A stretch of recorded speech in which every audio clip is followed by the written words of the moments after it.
मुंबईची स्कायलाईन बदलणारे 3 प्रोजेक्ट, एक आहे कोस्टल, दुसरा आहे अटल सेतू आणि तिसरं आहे मेट्रोचं जाळं.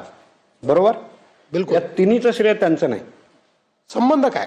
आता मी तुम्हाला सांगतो. 1 मिनिट अजून. मेट्रो जुन्या सरकारच्या 15 वर्षात 11 किलोमीटरची मेट्रो होती.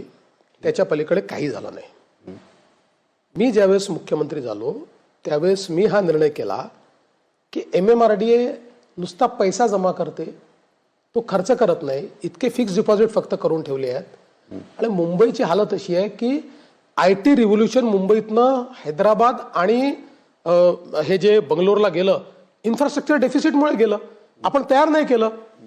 जे नितीनजीने पूल केले त्यानंतर काही आपण केलंच नव्हतं नव्याने.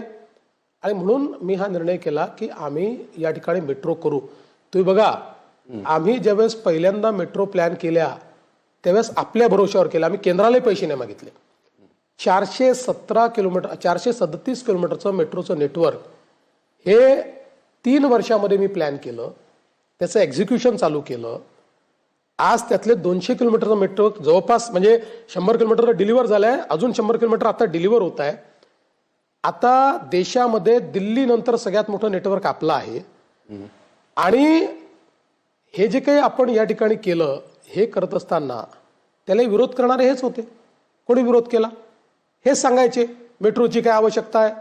आणि भाषणं आहेत ना, केवळ उद्धवजीची नाही, भाषणं तर राज ठाकरेंची आहेत की मेट्रोने काय आणि कोण मेट्रोत जाणार आहे. पुणे मेट्रो करता भाषण आहे त्यांचं की पुणेकर थोडी मेट्रोत बसणार, 2-2 लाख पुणेकर बसतात.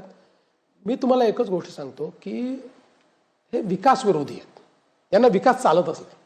यांना लोकांना तसंच ठेवायचं, भावनिक मुद्द्यांवर भडकवत राहायचं, नवनवीन कॉन्स्पिरसी थिअरीज तयार करायच्या, त्याच्या भरोश्यावर राज्य करायचं, एवढंच हे करतो.